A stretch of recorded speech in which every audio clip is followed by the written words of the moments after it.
Texas. Join me Monday through Friday at 8 a.m. as I count down the top 10 Texas Red Dirt songs that are packing the dance floor. I'll be featuring local artists and the story behind the hits, shows in the area, as well as new songs that make you want to dance. It's Dance Time in Texas with DJ Mike on Lone Star Community Radio, 104.5 KCZW and 106.1 KZCC, Conroe, Texas, or online, irlonestar.com. Thank you for listening to Lone Star Community Radio. This program was broadcasted and recorded live from the LSCR studios in downtown Conroe, Texas. Lone Star Community Radio is supported by listeners like you. Donate and sponsor today. For more information on getting involved with Lone Star Community Radio, contact us at lscrstudios@gmail.com or visit us online at www.irlonestar.com. Good afternoon, everybody, and thank you so much for joining us on the Cindy Cochran Show. We're so happy that you're here, and we want to thank our sponsor, because sponsors are important, as you will see, in Chris Wootton, our Chris Wootton Financial Group, and he's been around since 21 years ago. I can't do the math, but 21 years ago, and he's still here, so that means he must be doing something right. So if you guys, we have all the information on the screen below me. Is that below me or is it below? Don't worry about it. They'll find it. Okay. Richard gets so aggravated with me. Okay. All right. Anyway, so today we're going to be talking about fishing. And, fish stories probably started, way back whenever they asked the fisherman. So how big was that fish? And except maybe when Jesus asked the apostles that story, they probably told them it's the right one. But they'll always be like this and like that. Anyway, we have a great fisherman with us. He's been on fishing 15 years. 20. 20. Okay. I'm your fact checker. He is the fact. And I got your back. He's a fact checker. Anyway, so he had 20 years, and his name is Freddie Boom Boom, and I can't pronounce your last name. Say your last name. Roumbanis. Oh, see, he was going Roumbanis, and he was on. I said, what? I like to make it exotic. What's wrong with that? Roumbanis. You never said Roumbanis. You went Roumbanis. You didn't know. And then I followed with, I have no idea how to pronounce his last name. Okay. Anyway, I mean, we like Boom Boom part of it. Yeah, that makes it easy. That's probably why I have a nickname right there. Yeah, I want to know how you got that nickname. Well, it's funny because that's probably the most common asked question I get. Back in like 2006 and 2007, 2007 especially, the media called me that. They picked me as a dark horse in one of the events. We had majors on the tour I was fishing, and I just squeaked into the championship round, and they kind of picked me. Boom Boom, out goes the lights, kind of like Boom Boom Mancini. And I won the event, so it just kind of stuck. So it's been a great nickname. I've been called a lot worse. So for me to have Boom Boom and be able to trademark it and brand it and have a logo, it's carried me sponsorships and endorsement deals. How do you spell Rambuni? It's Roumbanis. Roumbanis. See, I already got it. You told me 2 seconds ago. Just call him Boom Boom. That's why I says, like, just call him Boom Boom. That's probably, honestly, why they really call me Boom Boom, because it's a lot easier to say than my last name. Roumbanis is Greek. Is probably pronounced before we, family moved to the U.S. from Greece. It was probably Roumbanis. Roumbanis? Oh, don't do it. Yeah, just, but anyway, just Boom Boom. Roumbanis is our Americanized way of saying it. It's a very uncommon last name. Well, what we want to know is that do you catch and win a lot of these events that you do? Winning an event is probably like, it's the hardest thing you could do. And you've got, last year we had 80 anglers. Now we have 66. So your odds are kind of stacked against you, and they're all really good anglers. Yeah. But I have 4 major wins nationally. I don't know how many second places and numerous top 10 finishes. It's just to actually win an event, I've got 4 of them under my Has under my anybody belt. told you that Lake Conroe only has like 46 bass? That's about how I feel after practice. I think I caught 5 of them. So that leaves a few left. But y'all catch and release though, right? Yeah, no, it actually, I think this lake's probably got a lot of bass in it. I can see them. We've got amazing technology with the Garmin, and especially with Live Scope. So I'm seeing a lot of bait out there, seeing a lot of fish on it. I don't know what I'm going to catch, but I'm very hopeful. The weather was unique. I know you guys came off of snow and ice. We had 10 inches of snow in Arkansas where I live, and and that will definitely change, especially these Florida bass. They're very temperamental when it comes to cold weather. So I do feel like things are getting better, even though it's raining, which I don't mind the rain. It's warm rain. We're going to get in the 70s tomorrow. That's right. And it's early spring, and a lot of things can happen. I think everybody's going to be impressed with what the guys catch. Yeah, see, and when you come to Texas, we all believe in climate change because climate change is about every 15 minutes. You have a different climate there, and that's I always thought they were talking about. I said, we experienced that all our lives. It's just we know not to count anything. Keep all your clothes out of summer, winter, spring, and you may be using them. But I hope it's going to turn out real sunny. Is it tomorrow? It's all sunshine. So tomorrow's going to be rainy if the weather's right. No, and wait. The following day will Friday. be sunny. Friday's Yep, gonna be Friday. sunshine. Yep. And a lot's going to happen between now and Friday. I think I've been doing this for 20 years now, so I've lived and died by techniques and watched how fish react to different weather climates and patterns and stuff over the years. And I'm basically going to fish this one off instinct of what should happen versus what's going on right now. So we'll see if it works out, but I feel pretty good about this You one. better be writing that all down for a book you're going to put out, later for fishermen. That's not a bad idea. Fishing for dummies. It would be great. Do fish, they get lower when the temperature is a certain, they stay closer to the bottom than they do? I mean, a lot of times, you kind of nailed it on the dot there. A lot of times what happens is the water, especially when it gets really cold, like snow and ice, those fish will drop down. Usually there's a thermocline in the lake, and when you're running down the lake, you can actually watch your sonar and see where the bait's leveled out at, and that's usually your thermocline. And I noticed it back home in Arkansas when I tried to go out right after our snowstorm, that everything went down to 30 feet. I mean, everything, all life was down there because we had ice on the surface and everything else. So now I will tell you, when the sun comes up, they will rise really quickly. We did notice last year with the technology we got that a lot of those big females will actually kind of sit up on the surface out in the middle of the lake, and it's almost like the bait will kind of come up too, but it's almost like they're incubating their eggs for the spawn. And that's something that we all kind of learned last year while we were in Texas. Well, you were in Texas. Oh, good. Good. We taught you something. But it's interesting to me that you guys are using the sonar stuff. Is that what you're using? And does it drop off goes in the water and it's going along with the boat with you, or where is it? So we all have numerous transducers, which are what read the sonar pings on our boats.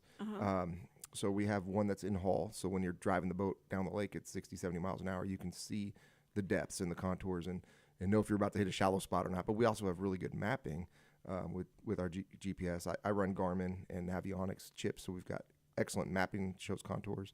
And then you tie that in with our sonar, our transducers that are on our trolling motors, so we can read what was old school, which is still something I use, is the 2D, which is just straight up and down, but it's really past history. So everything that shows up on your screen is what's behind you now, because it's basically just graphing as you go. But with the newest and latest technology, we have Live Scope, and Live Scope is actually beaming in front of you. So you can see fish out to 100 feet in front of you. You can see your line when you throw out there, your lure, and you can watch those fish eat your bait live. So that's where technology has taken us. Now, does that take all the fun out of fishing? Because you just, you have the little wooden pole and you have a string and you throw it out there and you just wait and see if something's going to catch it, or do you think this is better? It's depends on who you ask. So the younger generation that are so good with video games, it's actually made them love fishing because they can process this information. And they have no patience. They would not. No, but then I balance it out a little bit. I didn't get to this level from that kind of technology. I got here from more of an instinctual, but mostly just from experience and just data collecting from failures to success. And that's what got me to where I'm at now. But utilizing the facts that we actually see now is making anglers a whole lot better. And we can tell how deep our lures are diving. When you put different pound tests on our line with the same bait, how it cuts through the line and gets you a little bit deeper or shallower. and helps you trigger those fish to stay in the strike zone. Goodness. I know there's a lot. There's a lot to it, and I'm sorry if I'm rambling, but No, I like that. I like it. Well, you know what they call today's game for fishing? It's called fishing in a barrel. Yes, that's true. I'm just kidding. I'm just. I get so mad. My husband, I go like, he had the scope, and he go deer hunting. I said, so you got the scope? Well, you know you're going to hit it, right? And he goes, yeah. What's wrong with that? I went, well, yeah, but don't you want it may take off, and then you're going to have to. Oh, it's going to There you take off, go. and maybe you have to go chase it or something. But you're always sitting in this stand, and they walk by you, and you have this. How fair is that? Because he always told me when we first got married that I would never shoot Bambi. How can people shoot Bambi?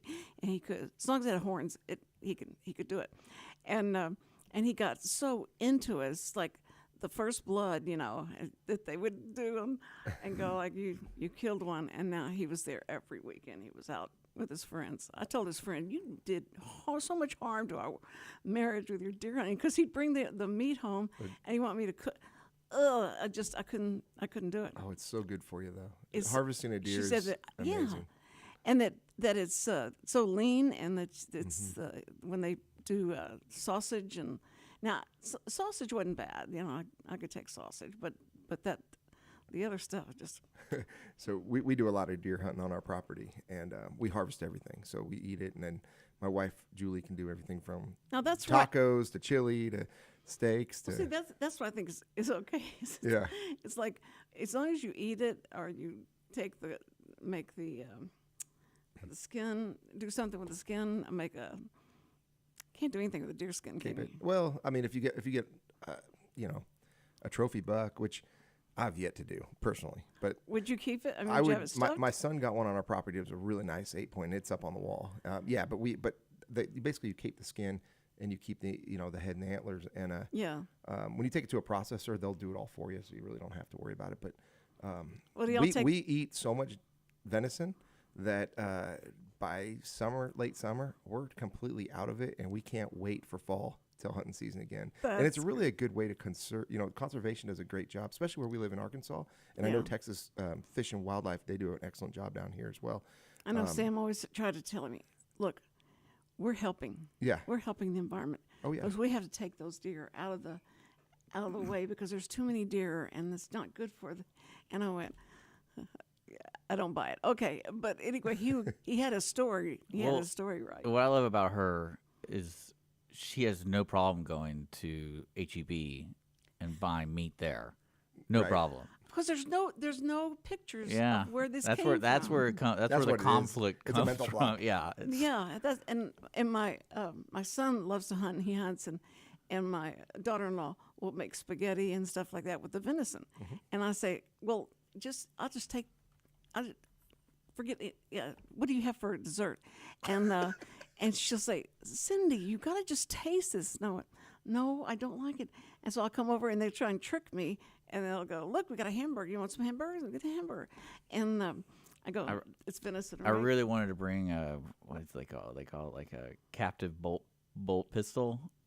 Here, I wanted to show you one of those because I've used one of those before. You ever seen those things? No, what is They it? use it to stun the cattle before they slaughter it. It's surreal. If you just look it up, it's surreal. But that people use it. Oh, somebody just described There that you go. before. They were on TV, and they were talking about deer hunters and people that go out and hunt animals and poor animals, and going on and on about it. And then they said, and if you'd ever seen what they did to a cow, they dragged that cow in there. and then Yeah. But they don't do that in fishing, though. Fishermen are They catch and release. majority Of of the course, time. in Texas, you don't want to say catch and release, unless you make sure you're talking about fish. Oh, Yeah, that no, right? we actually have a really good conservation with Major League Fishing. We catch them, weigh them on the spot, and then release them right there. So they're back in Yeah. their environment within a minute, tops. Does It- it shock them to be out of the water that long, or? No, I mean they're fine about a minute. I mean it really. I mean guys will hold them out a lot longer and they're fine. Oh, okay. But yeah, it's just it's excellent because and then there's a lot of tournaments where we do fly fish limit. We got awesome live wells in our boats. The technology is incredible. How we can keep fish alive. But we take them to a weigh-in, The only thing about that is then they take them and put them in a release boat, and then they put them elsewhere. So they'll have to find new place. I don't know if fish go back to their habitat. I've never been able to prove Yeah, that. they'll be going, where are the kids? You know, and if you throw them back where I doubt they they come care. from. You don't think I They doubt just, they care. as long as there's food around, they're Yeah, happy. that's all they care about. They just want to eat. They're not like us. No, that's true. So the biggest fish you've ever caught is what? So I weighed a 13-pound bass. Now, the biggest fish I ever caught, actually, I caught a 13 on the Delta where I grew up in California in a tournament.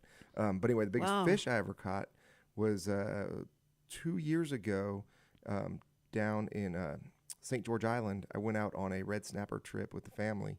And on the way back, the captain of the boat we chartered asked me if I wanted to handline a grouper. And I'm like, well, sure.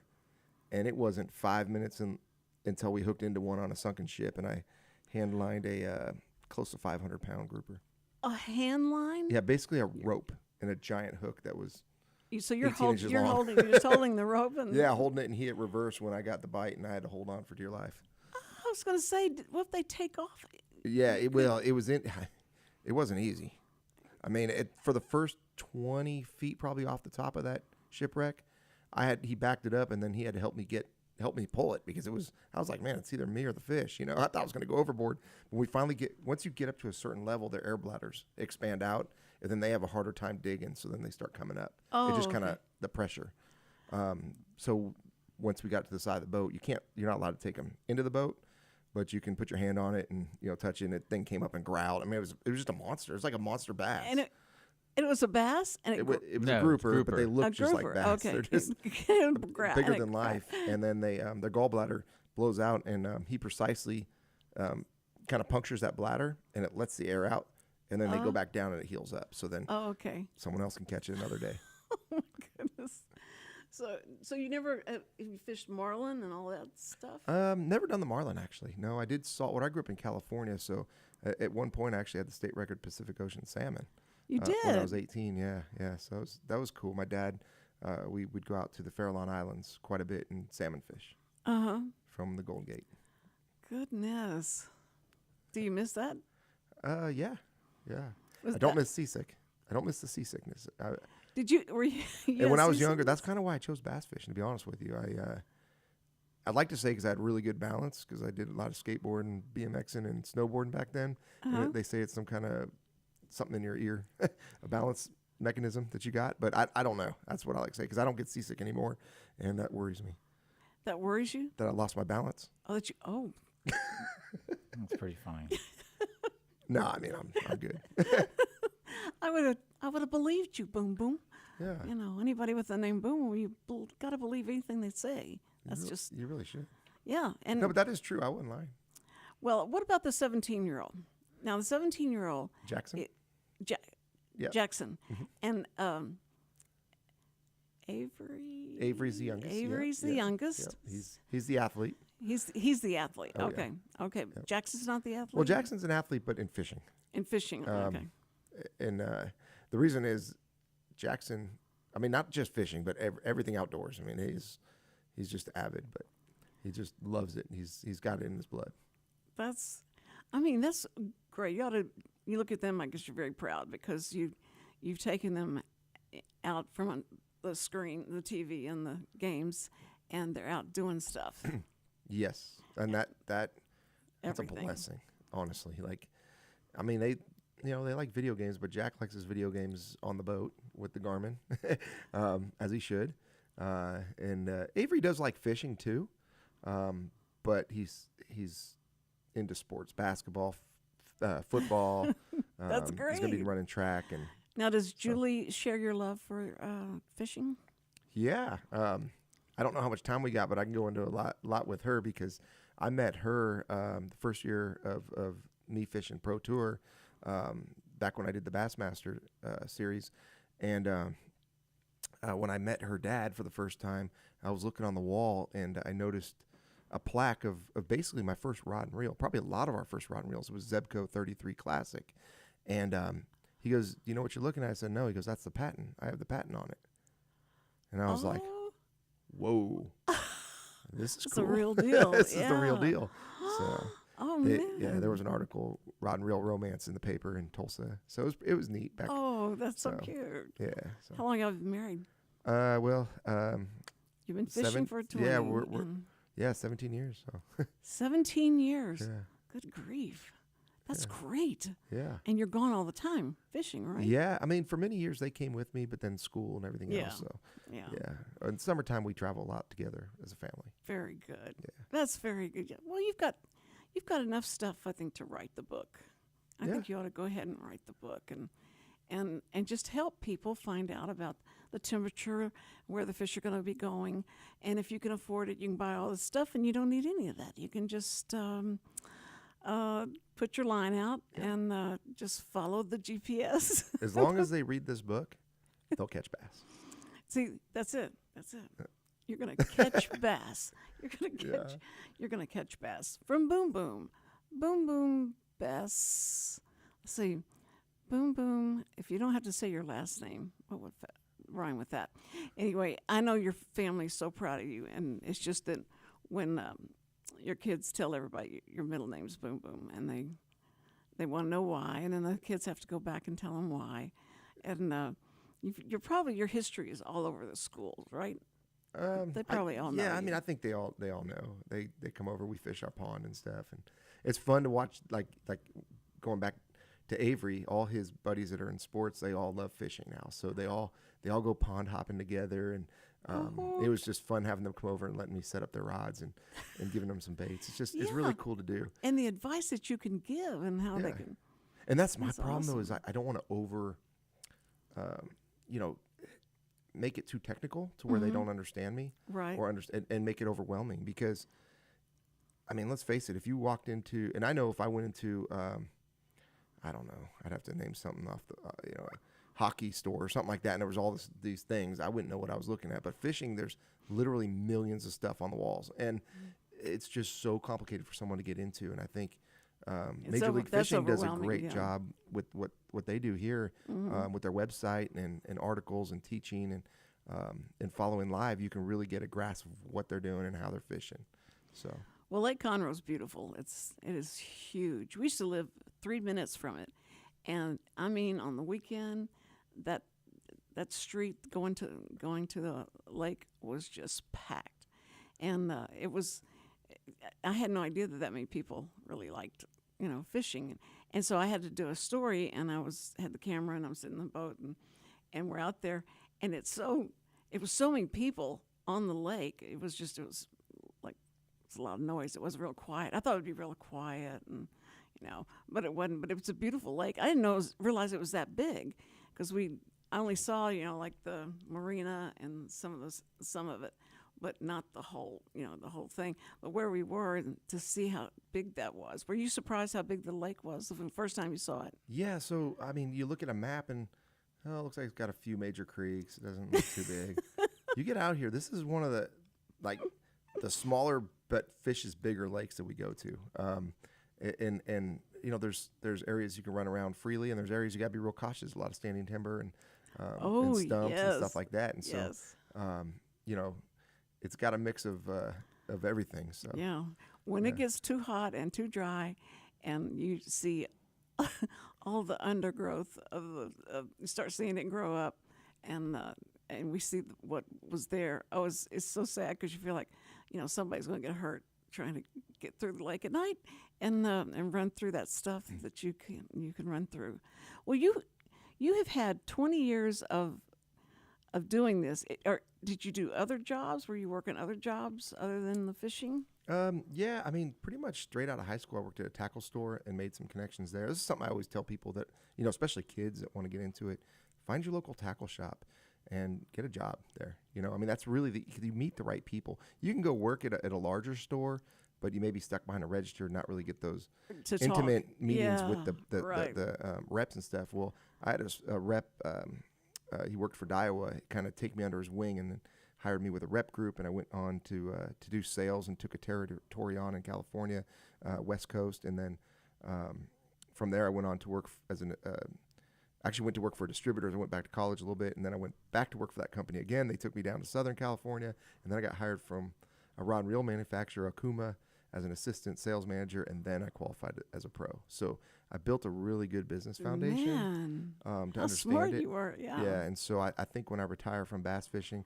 hopefully, many years from now, I will fall back onto the business side of things. Yes. Well, if your kids are following you around and figuring out what to do, but it's the experience as well as reading in a book how to do stuff. But but they have to experience a lot of that, right? Yeah, I mean, I think that's where my kids have a little bit one up on a lot of kids because they've been around adults their whole lives. Like, they know how to talk to adults, be yes. respectful, and everything else. And I'm not saying other kids aren't. I just know that they've done a really good job with that. They've learned I that. was super impressed watching Jackson on stage, and just when he weighs in some of his youth tournaments and stuff, and the way he carries himself just makes me a proud dad. You should have brought him. I know. Well, He was in the he hotel was room. actually at Sam Rayburn fishing his first Toyota Series last Oh, week. okay. And Okay. he finished better half of the field, caught a limit each day, which I couldn't be more proud, considering their practice was during that ice storm, during the snow. So he had never seen the lake, got a few hours on it for practice, and somehow managed to catch 5 a day. That may be better than I do here. So if He's yeah, good. and then he was, I mentioned earlier when we were just talking before the broadcast, he was invited to represent the United States on the USA team for youth as a team captain. Oh my word, so that's great. he's building his own name pretty quickly, and not to mention he did a Hobie kayak tournament when he was 15, a professional one, and won that. So as the youngest ever. But again, he's grown up with fishing. He's got the bug, and He's got the bug, and yeah. he's known a lot of us pros, and there's probably not a single pro here hasn't given Jackson a tip or two over the years, and it's pretty cool. I'll never forget Ott Invaluable. Defoe, one of our anglers, is probably going to be running for Angler of the Year this year. Just the way the lakes are set up, sitting there showing him how to tie treble hook feathers for his top water, and for him to take time out of his busy schedule to sit there with my kid and show him that, pretty cool. Well, what the Boy Scouts and the Cub Scouts, Boy Scouts, and then the Eagle Eagle Scouts? Scouts, Yeah.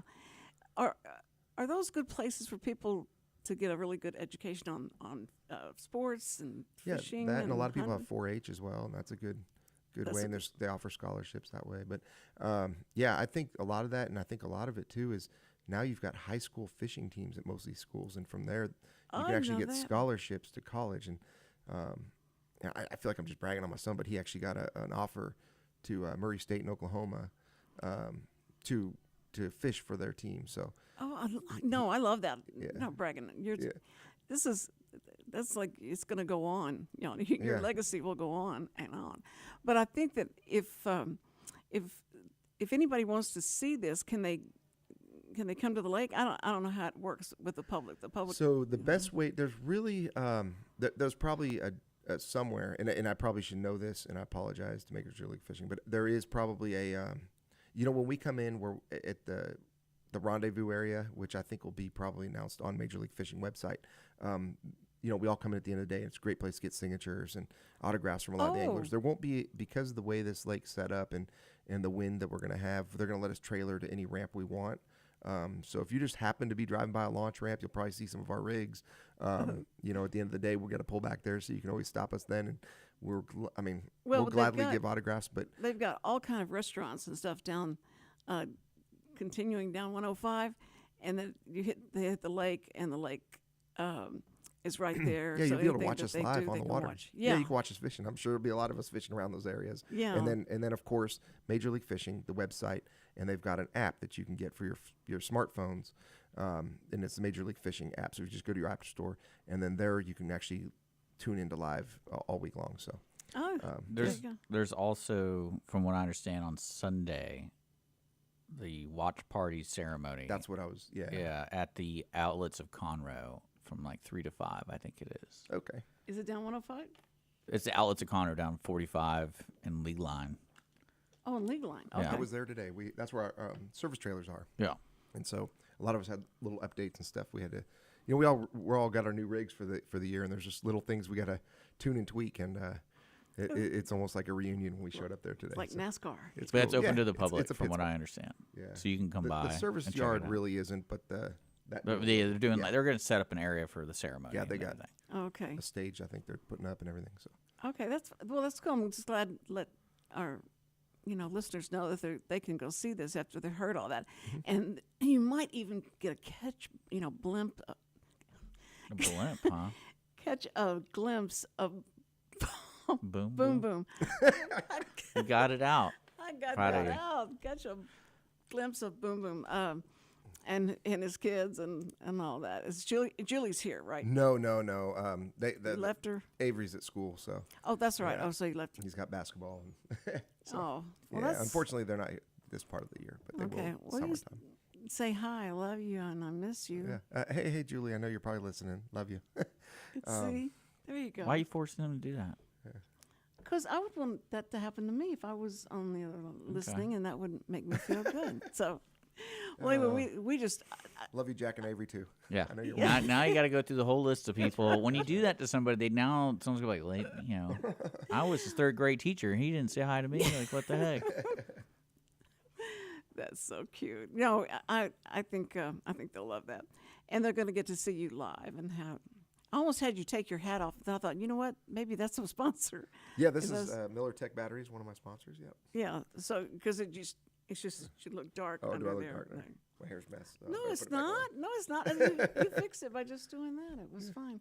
I know he gets mad. I make everybody take their hat I'm off. sorry. But those I didn't guys, mean to but be they'll rude. wear it like this, and you can just barely see their eyes and stuff. And since we're on TV, you want to get the best side of you.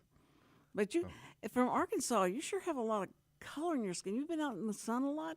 Yeah, I got real pale in the winter, and then this last 2 days of practice and running around in the cold, you get that wind burn too. So it just really makes your sure. face red. Oh, So- especially on the lake. Ooh, and then we go for our photos for the season. So I'm gonna look like Yes. No, it looks good. So I'm you. gonna look pretty red. So Strawberry. So I've got to find out from our producer. So Richard, how much time do we have left? You have about 20 minutes. What? 20 minutes? We have 20 minutes left? Yeah. All right, you got to teach me how to fish then. You got to teach me. It's all in the wrist, right? That's a loaded question. Okay. I don't even know where to begin with that. Well- question. That's probably honestly the hardest question you could possibly ask me. The easiest way to learn how to fish is to tune into Major League Fishing and watch live. There you go. I love it. Yeah, Boy, people does ask me, it's like, can you teach me how to bowl? I'm like, just make sure it gets down there and hits Yeah. the pins. Then Just you'll get figure it Okay, out. we got to start off with learning how to tie a knot. Tie That's knot. true. Yeah. Just like a knot. Well, not just not like a square knot, not like just a square knot. No, like the easiest knot probably is called the Palomar. And so you would. This is gonna be weird to do because I don't have any. Don't to worry about it. demonstrate. I'll show her. Yeah, you put the line through the eye of the hook, you turn it back around, and now you've got it kind of just swinging free. You wrap it around, kind of do that square knot, but go through and around She the ain't gonna hook remember that. and pull it up. You don't know. Yeah, I do know. And that is the easiest knot to learn to tie. Palomar. But before you tie that knot, depends on what you're throwing. If you're throwing, we're in Texas, right? So we'll just go with the Texas rig. You're going to want to slide a bullet-shaped weight above that hook that you're tying on. And then I do know the Palomar bullet knot. shape. And then a plastic bait, whether it's a Yamamoto Senko or Yamamoto Flapping Hog or whatever, Yeah, whatever bait it Well, is. she's Yes. writing this down. Let me tell you. I know, It's- right? We'll just put a all shrimp right. on there. We'll just It's put all or right. not like put live Yeah, bait. all we right. can we can't Worms. use now we can't use live bait. We can only use artificial. We gotta get her a jersey too. So, yep, you're gonna have to get a jersey. You're gonna have to get the sponsor. Yeah, you gotta get your own boat. Yep. I'll have it out there in Lake Conroe in no time at all. No, now I'm in spring. I'm closer, I'm closer now to That's funny. Galveston. Spring has a big, looks like a bay area. Okay. It does that people would go out and fish. I don't know what you A catch. lot of but people fish in Lake Conroe. A lot of people that fish. They there. fish off the. everywhere. I've seen a lot of locals that live around here Oh yeah. fishing It's during like the weekdays, which Yep. it shows that this place is probably a decent fishery if people are coming out here. Yeah, during they the have middle their of the week to they have bass their own fish. tournaments. They have their own Yeah, local crew that put in money and And that's honestly like most of the lakes in the country. Bass fishing is huge now. I mean, it really, like I said, there's high school teams, college teams. You've got weekend series, with Major League Fishing. There's so many different. Major League Fishing is like the giant hub of it all, but we've got so many different platforms underneath it. Like the BFL, which is Bass Fishing League, is basically the weekend series, the workers tournament series, and then you go to the Toyota series, and even through that, you got the All-American, which is like a big championship through that. With most of the fishermen and anglers that do that are full time. Well, who would be Well, it's who would be kinda- in charge? yeah, Who would be in charge of the lake to keep it filled and all that? That would make sure I that it. believe that's the Wild Texas. Yeah, so you for The here, wildlife? Texas Fish and Game Wildlife. Yeah. I'm probably said that mixed up. But And anyway, then there's they do an excellent job. They plant brush piles out in the lake, which is habitat for the fish. They do a really good job with all that stuff. In Arkansas, we have the same thing. We have Fish and Game in Arkansas that manages the fisheries, and they'll go out once in a while and electric shock a fishery, basically probe the water with electricity and make the fish float up, and they'll count numbers and get a good accurate reading. It's pretty cool. Sometimes they'll to watch You them do probe it. Yeah, it's the really cool to water watch them with do it. electricity. It's nuts, and So it you're shocks the sending fish, and it- they float up. And they, Yeah, it's kind of like the pistol I was telling you about for the cow. oh yeah, Yeah, It shocks them. and then they can.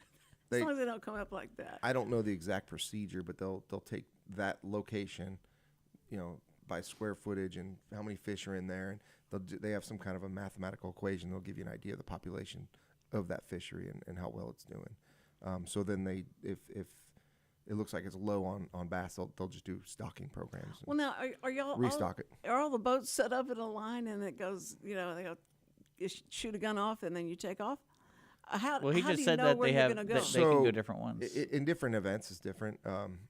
I'm also on the USA team, and we were just in Italy this last fall fishing, man. and they did a shotgun blast off. They literally, we all took off at the same time in different directions. So dangerous. I do not recommend that. Usually there's a draw of some sort where you get a boat number, and they let you out in that order. Okay. And that's what they'll do on the Invitational Series, which are the events just below this level of competition. Yeah. And then in the Toyota Series and then the BFL. So that's Well, kind of that's- the whole chain that leads to where we're at. We're at the upper echelon. So of the that's very sport. organized, like where you're going to be, and you don't leave that spot and go fish by somebody else or anything like that. I mean, there's etiquette. The problem is, during our practice, we don't really know where anyone else is fishing. So who knows if I'm hoping for tomorrow that I've got my area to myself. Oh, I You bet. know, I don't know. I won't know until the morning, and that's honestly where most of my anxiety comes through to in these events is if I find something, not knowing if I'm the only one that found it. Right? I mean, that's You got to pretend you're not fishing, yeah. and like, oh, there's no fish here, man. I And know, you're right? like quietly. Dude. I mean, do- there's been times like I remember even the Chowan River last year. I left the area I was fishing because I was fishing right where we took off, and I didn't want to just stop and start fishing there on day one. So I went out at takeoff, went a ways, waited for everybody to cut. I stopped just out of sight, and then I turned around and ran right back in because you have a 30-minute runaround before you can make your first cast. And when I came back, I had my spot to myself. So I was able to load the boat and make top 10 that way. But That's yeah, awesome. it was sometimes there's a little strategy in that, because if someone sees you stop and you're an early boat number, and I'm not saying guys on this level are going to do that, and they see you stop and score tracker's going off and they know where you're catching them, they know where you caught them, right? I mean, we're not allowed to. So as an angler that's in the competitive field, we can't go and watch any sort of live or get any sort of media information. It's totally against the rules. If we're on, social media at the end of the day or whatever, and something pops up, we just got to scroll real quick. Can't sit there and watch any videos. And then we got polygraphs and stuff like that to keep us all in check, which is really good. It keeps us honest. And, When do they do a polygraph on you? It's random, so you just don't know. You pull up a black van, Yeah, and they I've stuff done- you in it, and they're like, Yeah, You're- they throw a bag over your Yeah. head and throw you in that van, and if you pass, you're good. If you don't, you're not good. I do want to let Cindy know. I looked it up. I was curious for like Conroe ISD. Like the Conroe High School has a bass fishing team. Some of the elementary schools have a club, and then the Woodlands High School and other high schools have the fishing teams, and they all compete locally, different areas. Just want to let you know. I've never heard of that. I mean, it is an excellent way for great. those kids to get To get- college scholarships. and get away from the screen. Yeah, But yeah, they're get still away from the it's, screen and just anything else that but what's so kids good do that is gets you in trouble. they're still Fishing- going to be technology bound because it's going to be everything that they're doing in the fishing, and they're watching and they know Yeah. how to do So that. I was like really against the video game stuff. Like I just honestly, it's just 'cause I don't care to play video games. But then when I realized how much it actually helps them when it comes to understanding, like if I have sponsors that want stuff on, and sounds terrible, but just little things computer wise, if I have to do something on Excel, I don't need a computer, so I got my son one so he can play his games, but he can help me do whatever reports I need. You know what I So mean? And that's my 13-year-old. So having Yeah, that That's why you had knowledge, kids. and they're all wanting to play on the PC now. It's like That's right. when I was a kid, it was like the Nintendo, right? Like that was if you had the Nintendo, you were something. I Just grew up coming on off the Atari. I grew up on the PC. Yeah, see the PCs where, so he understands all that, and it's cool. But then they can go into our boats, and it's just the way they process the information. And we got some young guns on our tour that are just one period a day that we're allowed to use the forward-facing sonar and live scope. They're gonna light it up. They're that good. I mean, they're gonna catch the majority, I would imagine, of their Yeah, day's weight in yeah. that one period. Now, no, but here's the deal, though. Can you leave your spot? And Oh yeah, you can leave it. you can run anywhere you want in the lake throughout the day. I mean, that's Oh, okay. like I've got See, I like thought 4 or you 5 had a spots I want territory to that you had to stay on that territory. No. It's the whole lake's wide open at any given time. Now, when we have our 15-minute, everyone lines in. There's 2 of those breaks throughout the day. You can't move. You got to stay exactly right there. And then when lines back in, that you can make a run, or you can make the run right before it. But if you're running and clock runs out during that break, you got to stop wherever you're at. So Wherever you're at. I've done that a few times, just in the middle of it's your break, and you just stop and. This is a whole world unto itself. Yeah. Because that's amazing. So it's not, when you watch those old movies and they have the dad and the son and they got the rope and they're doing that. They got the bobber and they're it's sitting on the dock. Yeah, and watching the bob. That was their technology. Was that? Yeah, and They now probably thought that's not fair because then when you see the bob go, but and then to hook them. Nobody ever threw anything back, though. yeah, now it's. During that time, there was no such thing. I mean, there's just too many people that want to fish, and there's only so many fish. So we gotta conserve them while we can. Yeah, I mean, because and figure out how long they live without, croaking right there on your boat Yeah. before you throw them back. Yeah, no, that is the nice thing about what we do. I mean, we literally catch them, and we want to hurry because we're on the clock. I mean, That's true. Yeah. the faster we can get that fish wading back in the water, Yeah. it helps us make more casts. So, I mean, unless it's a real big one, sometimes I think any fish over 7 pounds we swab. They can get the genetics of that fish, and it really helps with the studies and stuff like that they do. And then if we catch a share lunker, that might be a different situation. We'll probably find out at the meeting today. But I know, like, if you catch one over 13, that's considered a share lunker in Texas. And they do want you to keep those fish because they want to use those genes in reproducing them. So they want you to keep them. if it's a giant, I would imagine would be the only way. Don't know that, so don't quote me on that. Does Just that a look like Texas an thing. eel? What is? What? It sounds like it's a. Well, he said sure. Say the name again. Oh, I'm just talking about bass. A share lunker. So a share lunker is based. That's a phrase. That's a phrase of a big Yeah. a big bass. Oh, a fish. big bass. Yeah, Okay, yeah. I thought So you thought share lunker, sorry if I a wasn't different clear. kind of fish. No. Yeah. Also could be age too. It could be what? Age of the fish. Age of the fish. Yeah, they do a whole research on them. If Yeah. it's a 13-pound bass in Texas, they want it. The Texas wildlife, they want that bass. And they usually make you a really cool replica mount. And I think they do some other goodies for you if you catch one. Is somebody gonna catch one this week? Possibly, because I heard an 11.5-pounder was caught by Brian Thrifter in practice. So, if that's true in practice, I mean that's very close to a share lunker. This is the time of the year where the biggest bass are generally caught. Right now. Yeah, they're full of eggs, and I mean they've been feeding all winter. I mean, this is the time to catch big ones. That's awesome. Yeah, and they've got them here. Well, I just was wondering if you had any questions for me. What's your favorite restaurant here? Oh, where, no. Where do you recommend? I mean, we've been going to Texas Roadhouse like every night, Joe, and it's awesome. You like Italian food? Yeah. Joe's Italian Food is right. It's right on 75. Fraser. It's right down the street from here. It's not. On But 6 isn't minutes. It 75? Yeah. It's right. It's amazing Italian food. So you know what the problem is? I'm rooming with two guys that are on the carnivore diet. Carnivore, so they need So all they're just meat. eating meat. So it's actually Texas Roadhouse has been good. Any steak Oh, place is sure. really good because I get their sides.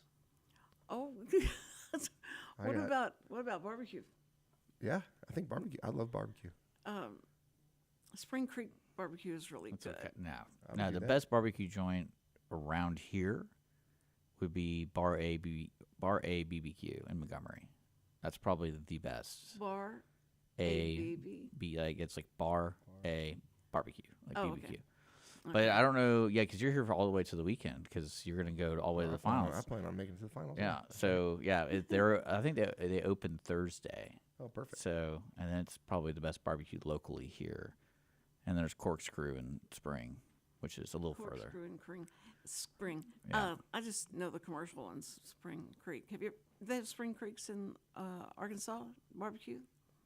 Not that I'm aware of. Oh, okay. Well, don't you think Spring Creek is really good? Hey, look, I'm here for enough. It to me, it's kind of like Rudy's barbecue. Rudy's is like it's kind of like not the you don't want to say McDonald's because it's better quality food, Yeah. but it's just they have their quality is always consistent. Yes. But like Bar A BBQ is like there's two guys that they started it. It's their main job. That's all they want to do is make good barbecue. Cool. You ever been to a place like that where it's just like, oh, I started doing with my buddies, and then all of a sudden they said that was really good, so we just made our own yeah. thing. That's what they do. Oh, So every time I go there, it's like the sides, everything. I'm like, this is so good.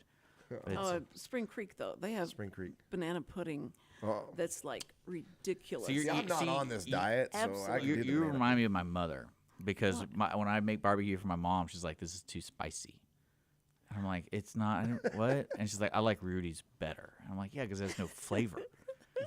So he's the chef.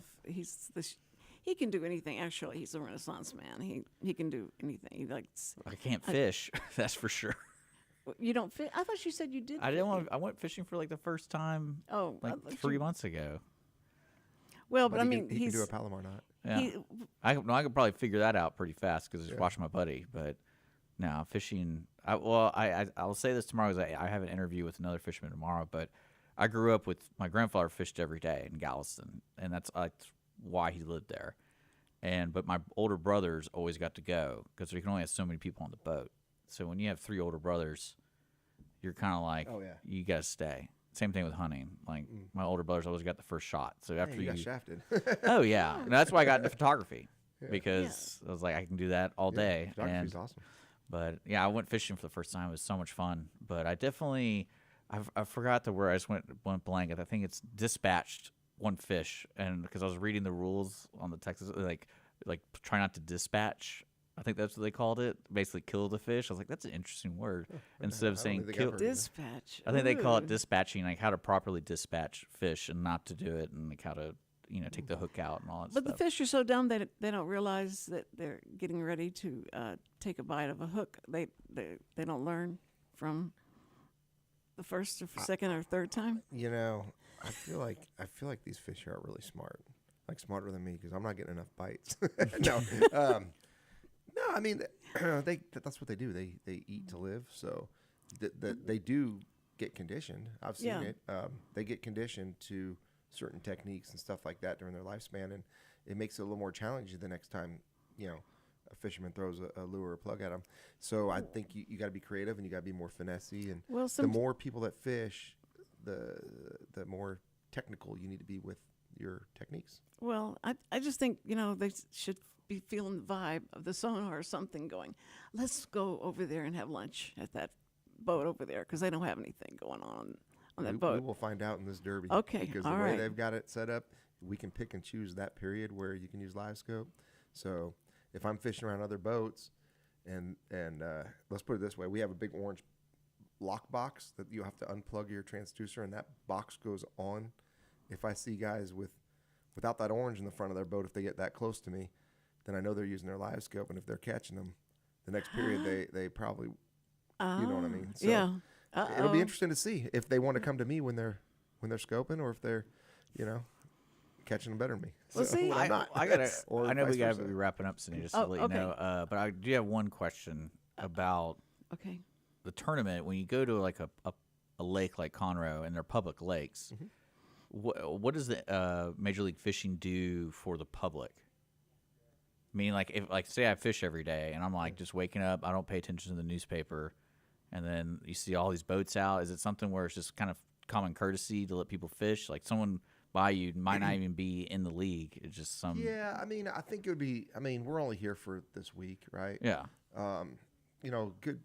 Good etiquette in general, boating etiquette, is if you see a guy competing out there, don't pull up and fish right next to him. Give him a little bit of space. Let him.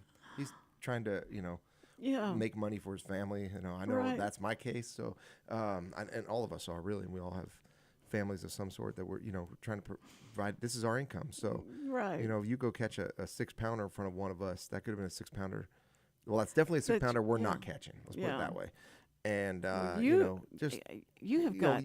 but have fun. Come watch us. Yes. Watch us out on the water. And that's what Yeah. we need to do, and is to support you guys. Yeah. And so we love our first responders, so we always say goodbye to them, and say thank you so much for being, who you are, and so brave that you're running in when we're running away. So thank you, first responders, and you. Chris Wootton, thank you so much. Okay, bye, y'all. Call somebody you love. Thank you, Boom Thank you Boom. so much. Appreciate it.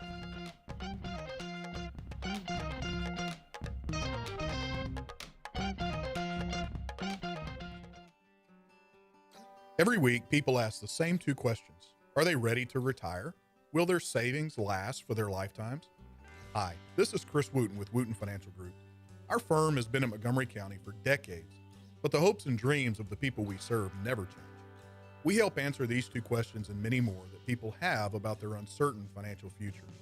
We have a simple introductory client experience that allows us to get to know the client and includes a few meetings for the client to kick the tires at no charge.